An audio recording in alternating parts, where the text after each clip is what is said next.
राजा उत्तानपाद के राजमहल में एक दिन ऐसा हुआ जिसने इतिहास बदल दिया। राजा की दो रानियां थीं, सुनीति और सुरुचि। सुरुचि राजा की प्रिय थी और उसका पुत्र उत्तम राजा की गोद में खेलता रहता।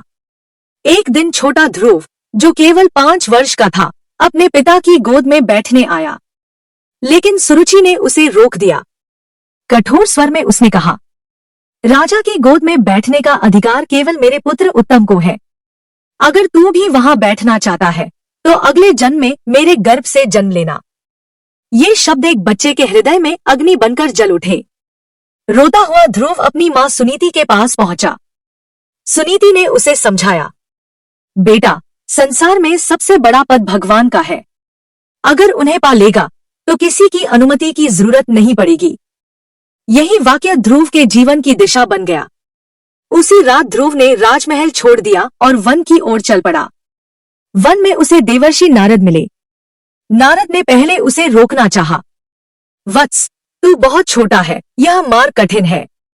पर ध्रुव की आंखों में अडिग निश्चय था। नारद समझ गए, यह साधारण बालक नहीं।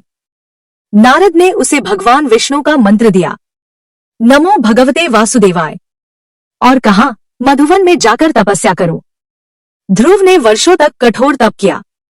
पहले फल खाए, फिर पत्ते, फिर केवल जल और अंत में श्वास पर भी नियंत्रण।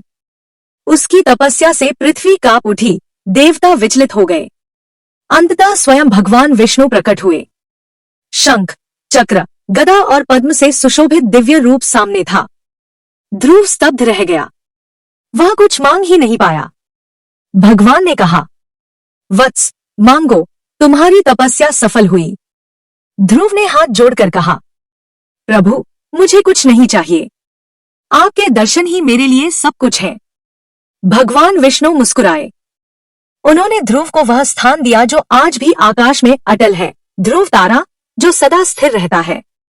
जिस बालक को कभी पिता की गोद से उतार दिया गया था, उसे स्वयं भगवान ने अमर बना दिया।